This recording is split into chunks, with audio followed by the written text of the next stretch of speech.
Нахожусь в Альпах. В общем, красота неописуемая.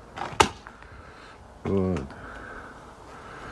Значит, вообще странные существа эти карпенкообразные. У него появились последователи там в России. Вот. И не где-нибудь, аж в Краснодарском крае. Вот интересно мне. Ну, поймите вы правильно, не существует измерения русский мужчина. Русские мужики, вот когда-то там дворяне, крепостные и прочее. Не сформировалось это, понимаете. Вот другое дело, кавказский мужчина там, латинос, африканец там и прочее, да. Но нету вот этого измерения, да, там, русский мужчина. Даже звучит как-то, да. Мужики, да, там нормально у них это как бы. Вот. Ну, а что касается там чеченских женщин, я думаю, что вряд ли у кого из чеченцев язык повернется спросить хоть одну чеченку,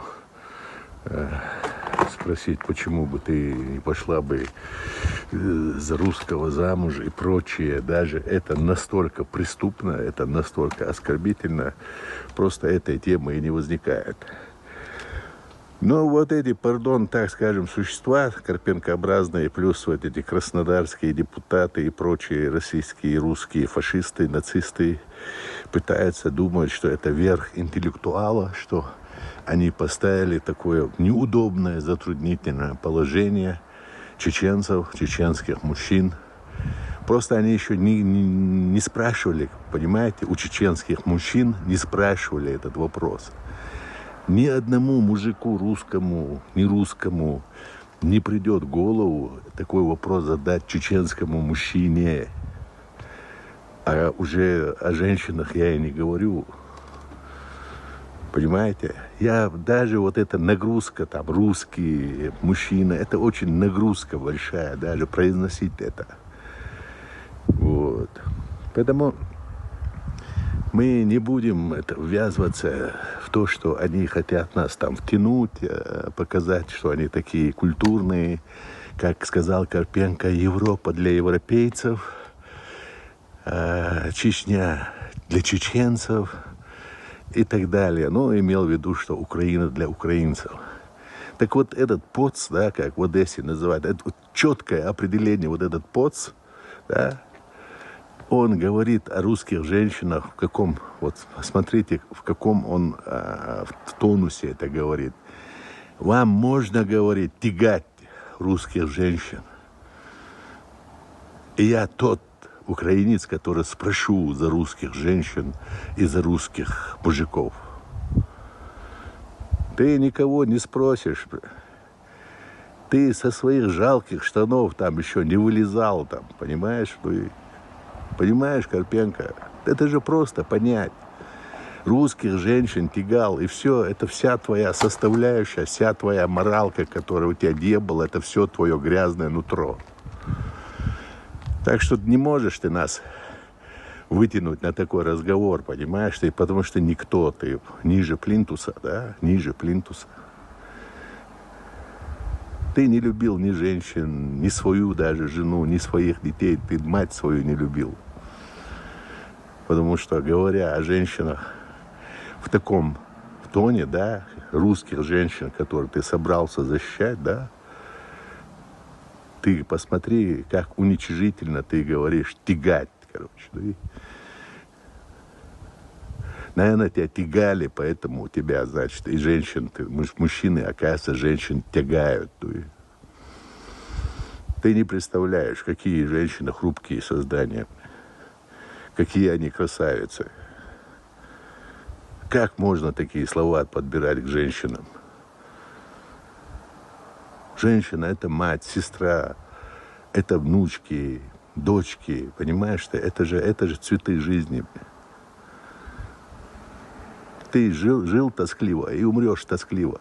Ты, такие, как ты в России, и твои последователи русские, которых интересует вот этот вопрос. Да не могли, мы понимаем, да, нам нужно было воспроизводство, да. Клянусь Богом, мы бы и в России бы жили бы, и женились бы на русских, как и есть такие браки, да, и ничего в этом я плохого не вижу. Но нам надо было воспроизводить генетику. Нас же убивали такие, как ты, Карпенко. Такие же, как твои последователи.